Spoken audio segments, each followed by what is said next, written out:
lamma khalaqad dunya, ketika Allah menciptakan dunia, a'radu anha. Allah memandang dengan pandangan nazra tadbirin wa nazra takdirin wa nazra khalqin. Itu awal mula pandangan Allah Subhanahu wa taala tatkala dunia diciptakan. Jadi hadis setelahnya tidak langsung a'rada. Innallaha ta'ala lamma khalaqad dunya nazara ilaiha. Jadi ada nazara ilaiha, ada pandangan pertama. Namun itu pandangan nazara takdir wa tadbir wa khalqin.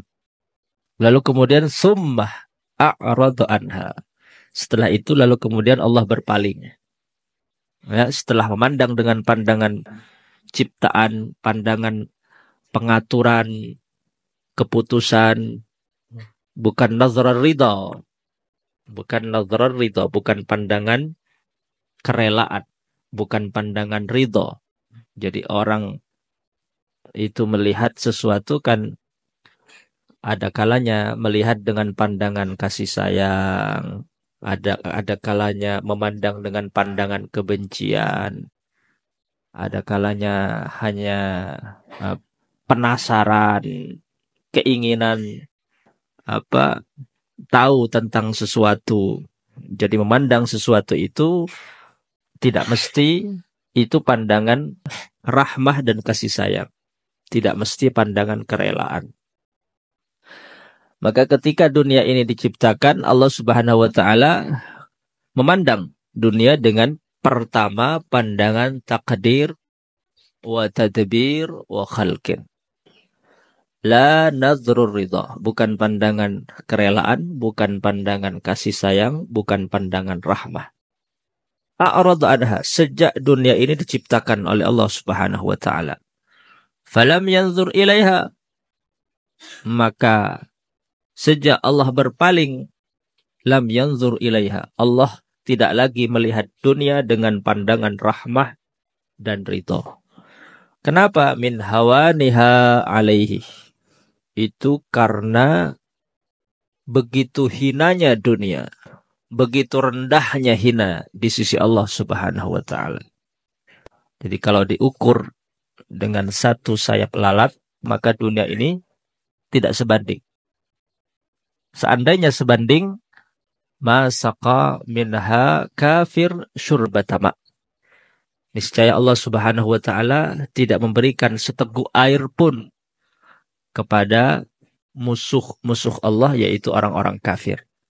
Karena dunia ini hina, karena dunia ini rendah di sisi Allah, maka musuh-musuh Allah Subhanahu wa taala Allah berikan mereka dunia karena dunia ini hina, dan sesuatu yang hina akan Allah berikan kepada orang-orang yang hina. Wali-wali Allah Subhanahu wa taala tidak Allah berikan dunia. Kalaupun mereka memiliki dunia, ahli sarwah min as-sadril awal, lam takunid dunya fi qulubihim. Dunia tidak sampai masuk ke dalam hati mereka. Bal fi aidihim. Dunia hanya berada di tangan mereka. Lisarfihim laha fi wujuhit ta'at. Kenapa? Karena dunia yang mereka miliki, sarfihim laha fi wujuhit ta'at, mereka tasarrufkan, mereka pergunakan hanya di jalan-jalan yang baik. Sehingga dunia itu tidak sampai masuk ke dalam hati mereka tidak sampai bergantung, tenggelam kepada dunia. Dan begitulah semestinya kita menempatkan dunia hanya di tangan kita. Tidak kita masukkan sampai ke dalam hati kita. Sehingga dunia bukan segala-galanya. Dunia hanyalah wasithah. Dunia hanyalah perantara untuk kita menggapai dan mendapatkan kehidupan yang sesungguhnya, kehidupan yang abadi, yaitu kelak di akhirat. Lamma khalaqad dunya nazara ilaiha thumma a'rada anha. Jadi ketika dunia itu diciptakan, Allah memandangnya dengan pandangan khalqin wa tadbirin wa takdirin. Lalu kemudian thumma a'rada anha. Allah tidak lagi memandang, melihatnya, Allah berpaling. Lam yanzur ilaiha. Karena begitu hinanya dunia, begitu rendahnya dunia di sisi Allah Subhanahu wa taala. Wa izzati, demi kemuliaanku, demi keagunganku, kata Allah.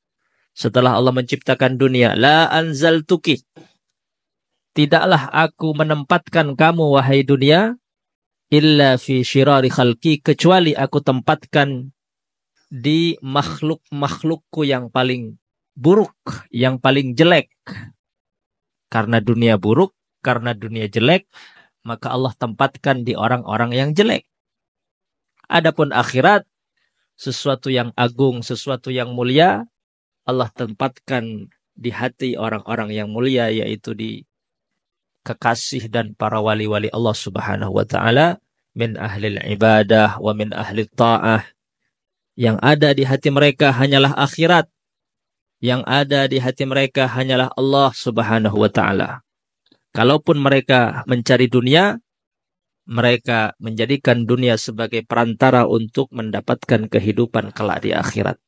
La anzaltuki illa fi syirari khalqi.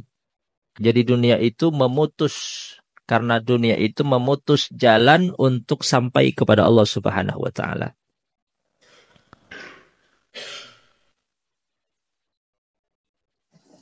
Qala ba'dhum, ada sebagian ulama mengatakan, man nama ala mahabbatid dunya wa mata fi tilkan naumah khusyirah ma'a babghudillahi ta'ala.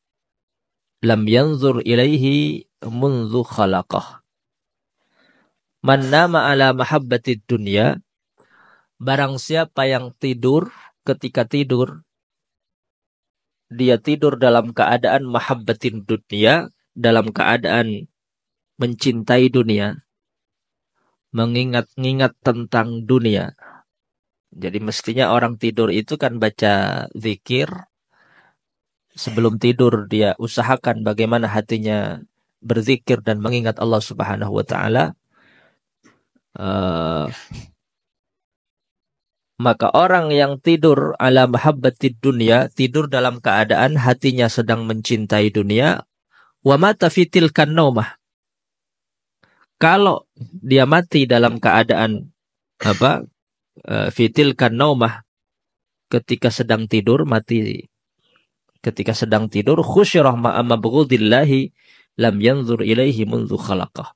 Maka kelak dia akan dikumpulkan bersama orang-orang yang dibenci oleh Allah Subhanahu wa taala, yaitu orang-orang yang di dalam hatinya tidak ada kecuali kecintaan kepada dunia. Ya, maka usahakan ketika tidur hadirkan Allah, bacalah zikir sebelum tidur, dan juga bacalah zikir doa sebelum dan setelah tidur. Ma mathalud dunya, seperti apa perumpamaan dunia ini? Ma mathalud dunya, qala hiya ahqaru min ayyakuna laha mathal. Jadi sesuatu yang paling hina di dunia ini, dunia itu lebih hina darinya. Innallaha ta'ala lamma khalaqal khalqa, ketika Allah Subhanahu wa ta'ala menciptakan makhluk, kataba biyadihi ala nafsihi. Maka Allah mewajibkan atas dirinya, maksudnya mewajibkan atas dirinya, asbata fi ilmihil azali. Allah menetapkan di dalam ilmunya yang azali, inna rahmati taghlibu ghadabi. Sesungguhnya kasih sayangku, kata Allah, taghlibu ghadabi, itu mengalahkan murkaku. Jadi asar atau bekas kasih sayang Allah kepada makhluknya itu jauh lebih banyak daripada asar murkanya Allah Subhanahu wa taala. Itu maksud taghlibu ghadabi. Jadi kasih sayang Allah jauh melebihi murka Allah Subhanahu wa taala bi'tibar atharir rahmah, dengan memandang bekas dan asar daripada kasih sayang dan rahmah Allah Subhanahu wa taala. Artinya makhluk yang mendapatkan rahmah dengan yang mendapatkan murka Allah itu jauh lebih banyak makhluk yang mendapatkan rahmah dan kasih sayang Allah Subhanahu wa taala. Jadi kalau dibandingkan antara makhluk yang mendapatkan rahmah dan kasih sayang Allah dengan makhluk yang mendapatkan murka dan ghadab Allah, makhluk yang mendapatkan rahmah dan kasih sayang Allah itu jauh lebih banyak daripada makhluk yang mendapatkan murka dan ghadab Allah Subhanahu wa taala. Makanya arti dari taghlibu ghadabi adalah dengan memandang athar dan bekas rahmah Allah Subhanahu wa taala. Bukan berarti sifat rahmah Allah itu lebih besar daripada sifat murka Allah Subhanahu wa taala. Jadi rahmah dengan ghadab itu sifatan, dua sifat Allah, yang satu kehendak Allah untuk memberikan pahala, yang satu kehendak Allah untuk memberikan siksa. Dan ini tidak bisa dikatakan ini lebih besar dari ini. Rahmah lebih besar dari ghadab, tidak bisa. Itu sama-sama dua sifat Allah yang sama. Ya. Tidak bisa dikatakan ini lebih besar, ini lebih mengalahkan ini. Tidak bisa. Karena dua-duanya sama-sama sifat Allah Subhanahu wa ta'ala. Maka arti daripada taghlibu ghadabi adalah bi'tibar melihat asar. Melihat bekasnya. Bekasnya rahmah dengan bekasnya murka itu jauh lebih besar rahmah atau bekas rahmahnya Allah Subhanahu wa ta'ala. Kalau memandang sifat Allah Subhanahu wa ta'ala sama-sama sifat. Tidak ada yang satunya lebih besar dan satunya lebih kecil. Pada. Cuman asrah lebih banyak. Yang tampak itu adalah asari rahmatillahi ta'ala. Wallahu a'lam.